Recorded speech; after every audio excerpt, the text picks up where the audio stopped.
एकनाथ वारके. आमच्या गणेश मंडळाचं नाव वैभव बाल गणेश मंडळ. या मंडळाची स्थापना 1987 साली रजिस्ट्रेशन झालेली आहे. त्यावेळेचे अध्यक्ष श्री प्रल्हाद यशवंत हे अध्यक्ष होते. परंतु कालांतराने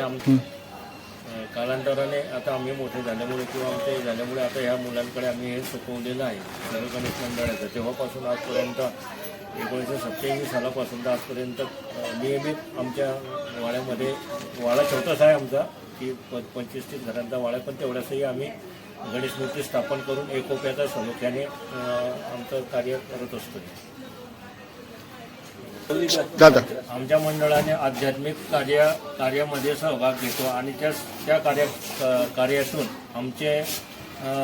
आमच्या भागातील टीव्ही फेम हरिभक्तपरायण श्री भरत महाराज म्हैसवाडीकर यांचे टीव्हीवर भरपूर कीर्तन झाले आणि सर्व महाराष्ट्रामध्ये ते प्रसिद्ध आहेत. त्यांचं आम्ही कीर्तन ठेवलेलं आहे आणि त्या कीर्तनामध्ये ते जन्मोजन्मी आम्ही बहुपुण्य केले या अभंगावर ते आज आम्हाला मार्गदर्शन करणार आहे. तसेच आपल्या आध्यात्मिक म्हणून ते मार्गदर्शन आणि धर्माविषयी सुद्धा ते मुलांना मार्गदर्शन करणार आहेत.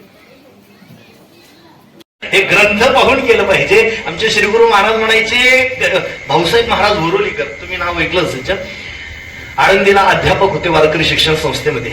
भाऊसाहेब महाराज वरोलीकरांचं वैशिष्ट्य असं होतं, 15 दिवसामध्ये 3ही ग्रंथांची पारायण व्हायची. ज्ञानेश्वरीच्या 9000 ओव्या, गाथ्यातले 4000 अभंग आणि एकनाथी भागवतातल्या 18000 ओव्या, या सगळ्या 3ही ग्रंथांचं पारायण भाऊसाहेब महाराज वरोलीकर 15 दिवसात करायचे.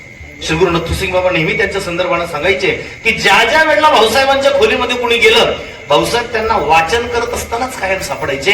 15 दिवसात 3ही ग्रंथांचं पारायण करायचे. आणि भाऊसाहेब महाराज नेहमी शिकवत असताना किंवा आपल्या प्रवचनामधून सांगायचे की कीर्तनकाराने कीर्तनाला जायच्या आधी गाथ्याला म्हणजे गाथ्यात अभंग पाहूनच गेलं पाहिजे. अभंग पाठ असला तरी आता नव्हता, पण जरी असला पाठ असला तरी माणसाने तो जाताना गाथ्याचा अभंग पाहून गेला पाहिजे. का गेलं पाहिजे? त्याची 2 कारणं भाऊसाहेब महाराज सांगायची, अगदी महत्वाची आहे का. 2 कारणं ते म्हणायची. पहिलं कारण असं आहे, अभंग पाठ जरी असला तरी तो गाथ्यात पाहून गेलं पाहिजे. कशा करता? आपल्याकडे वारकऱ्यांमध्ये पद्धत अशी आहे की कुठलाही ग्रंथ उघडत असताना किंवा गाथा असेल, ज्ञानेश्वरी असेल, तो ग्रंथ उघडत असताना आधी त्या ग्रंथाला नमस्कार करण्याची पद्धत आहे. आधी ग्रंथाला नमस्कार करावा. कुठलाही ग्रंथ उघडायच्या आधी, वाचायला सुरुवात करायच्या आधी त्याला नमस्कार करावा आणि मग वाचायला सुरुवात करावी. भाऊसाहेब महाराज म्हणायचे, कीर्तनात जात असताना प्रत्येक वेळेस अभंग गाथ्यात पाहून जायचा. का?